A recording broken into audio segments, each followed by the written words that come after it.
গাড়িগুলো গ্রামে চলবে, শহরের মেট্রোগুলো চলবে এবং এটা যেটা একটা বিএনপি চেয়ারপারসন বেগম খালেদা জিয়ার রোগ মুক্তি ও সুস্থতা কামনায় দোয়া ও মিলাদ মাহফিল করেছেন বাংলাদেশ সিএনজি অটোরিকশা হালকা যান পরিবহন শ্রমিক ফেডারেশন। বুধবার সন্ধ্যায় নগরীর লালদিঘির পাবলিক লাইব্রেরি কনফারেন্স হল রুমে এই আয়োজন করা হয়। অনুষ্ঠানে আবুল হোসেনের সভাপতিত্বে ও নিজামুদ্দিনের সঞ্চালনায় প্রধান অতিথি হিসেবে উপস্থিত ছিলেন চট্টগ্রাম মহানগর বিএনপির সাবেক সাধারণ সম্পাদক আবুল হাশেম বক্কর।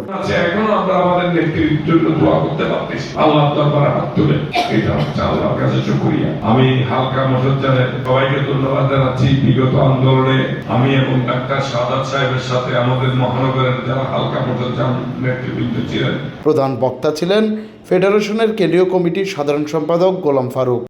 সেই স্বৈরা শাসক এবং ব্রিটিশ সরকার যে চেষ্টা করেছিল, আল্লাহ ওই যে আজকে আমাদের প্রধানমন্ত্রী বলতেছিল, সেখানে কোরআনের একটা আয়াতও আছে যে যাকে আমি সম্মান দেই এবং তাকে আমি সম্মান নিয়ে যাই, সব ক্ষমতা আমার হাতে। আজকে আমাদের নেতৃত্ব প্রার্থনা পাচ্ছে, দোয়া পাচ্ছে বিভিন্ন দেশ বিদেশি বিভিন্ন ধর্মের প্রার্থীরা, আর ওরা পালাই ফেলে গেছে। বিশেষ অতিথি হিসেবে উপস্থিত ছিলেন চট্টগ্রাম প্রেস ক্লাবের সদস্য সচিব জাহিদুল করিম কোচি। কেউ রোধ করতে পারেনি, সেই কারণেই কিন্তু বিএনপি এবং বিএনপি নেতারা রাজপথে ছিলেন জেল জুলুম অত্যাচার নিপীড়ন। চশিক মেয়রের একান্ত সচিব মারুফ হক চৌধুরী মারুফ।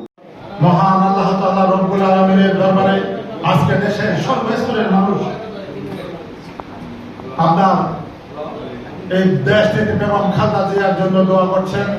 এই মুহূর্তে আসলে কোন ধরনের সমাবেশ আসলে আমরা দোয়া মাহফিল শেষে আবুল হাশেম বক্করের উপস্থিতিতে মোহাম্মদ হানিফকে সভাপতি এবং নিজামুদ্দিনকে সাধারণ সম্পাদক করে চট্টগ্রাম জেলা ৩১ সদস্য কমিটি ঘোষণা করেন কেন্দ্রীয় কমিটির সাধারণ সম্পাদক গোলাম ফারুক। মেয়র মহোদয়ের একান্ত সচিব মারুফ ভাইয়ের কাছ থেকে এই জিনিসটি সমস্যা সমাধানের জন্য আমরা অনুরোধ জানাচ্ছি এবং দক্ষিণ জেলার চট্টগ্রামের যে একটি কমিটি হওয়ার কথা, ওই কমিটি যাতে খুব শীঘ্রই ওনার মাধ্যমে হয়, যানজট সৃষ্টি না হয় সেই ব্যবস্থা আপনাদের নিতে হবে। গ্রামের গাড়িগুলো গ্রামে চলবে, শহরের মেট্রোগুলো চলবে এবং এটা যেটা একটা সিএমপি সহ যেটা একটা পরিকল্পনা বাস্তবায়নের জন্য যে কাজ শুরু করেছে, আপনারা সকলকে। ডেস্ক রিপোর্ট, নগর নিউজ।